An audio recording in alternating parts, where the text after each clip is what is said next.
I'm Tamron Hall. The News Nation is following developing news in the Occupation Wall Street movement. Right now, demonstrators are just across the river from New York City, where they've taken their protest to the front door of Goldman Sachs in New Jersey. Also, we've got live pictures of protests happening right now in Washington, D.C. This Occupation Wall Street movement has spread to cities throughout our nation. And in New York, there's an unusually strong police presence, where thousands rallied last night in the largest gathering so far in this 20-day-old movement. In fact, we've got amateur video that's showing a part of the controversy that is surrounding these protests. New York police officer swinging his nightstick in the middle of the crowd there. In a separate video, you can hear what appears to be another officer off camera saying he hopes to put his riot baton to use. We cannot verify exactly when either of these videos were taken, but people who posted them say this happened last night. My little nightstick is going to get some workout tonight, hopefully. And you can see as well what appears to be that same officer slamming his nightstick on the ground in that video. Protests are underway right now in Philadelphia. As I mentioned, those live pictures we just showed you in Washington, D.C., and a dozen states have now joined this movement so far. This morning, at his news conference, President Obama addressed the discontent that is sparking the outrage. You know, the American people are very frustrated. They've been frustrated for a long time.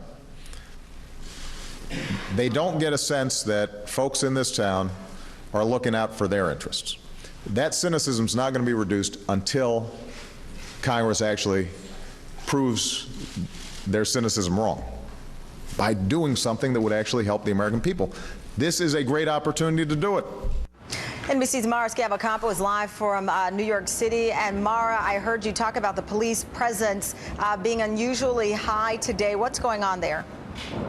Yeah, Tamron, there's definitely much more of a police visibility here today, and it's something we haven't seen since we've been here. They have barricaded off, and you can see the barricades behind me. They have barricaded the entire park, so it goes around the entire perimeter, perhaps in an effort of containment, just to make sure that people don't spill into the street and kind of disrupt the flow of traffic. There are also a lot more uniformed officers here and a lot of marked police cars. So in terms of a police presence, it's much more visible today.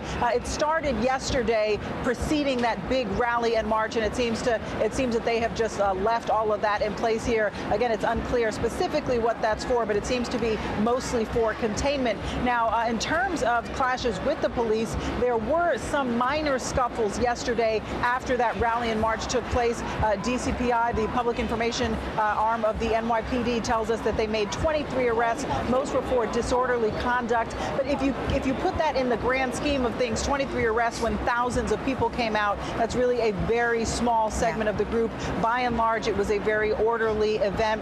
In terms of what's taking place here today, it's a pretty typical day in terms of what's become typical here. They have a couple marches planned to Wall Street, which is just a couple of blocks away. Other than that, they have some logistical meetings planned just to figure out how to keep this going and what the next best step is. Tamron? All right. Thank you very much, Mara. We go now to Philadelphia, where more than 600 protesters are marching in the support of Occupation Wall Street, the movement. I'm joined now by Daniel Denver, contributing writer with Salon.com. Daniel, thanks for joining us. What's going on in Philly?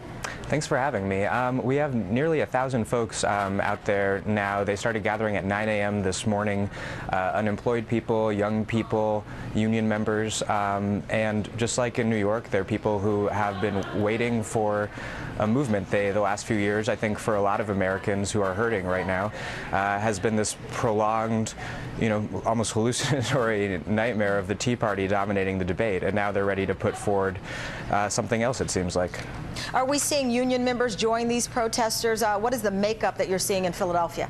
It's very diverse, black, white, Asian, Latino. I actually spoke to a steam fitter who came down this morning from New York. He participated in the large march yesterday afternoon and wanted to come help kick things off here in Philly. How long is this the first big protest for Philadelphia? How long have they been assembling there? Yes, on Tuesday night, more than 1,000 people packed into a church in Center City, Philly, and planned it. And they decided on City Hall not to protest against City Hall, but just because it's a kind of the central point in the city. And so far, Mayor Michael Nutter has said that he is sympathetic to the protesters' demands and is eager to work with them. So we're hopeful that we won't see the sort of police violence that we've seen in New York. All right, Daniel Denver with Salon. msnbc.com. Thank you, Daniel. And coming Thank you up, very much.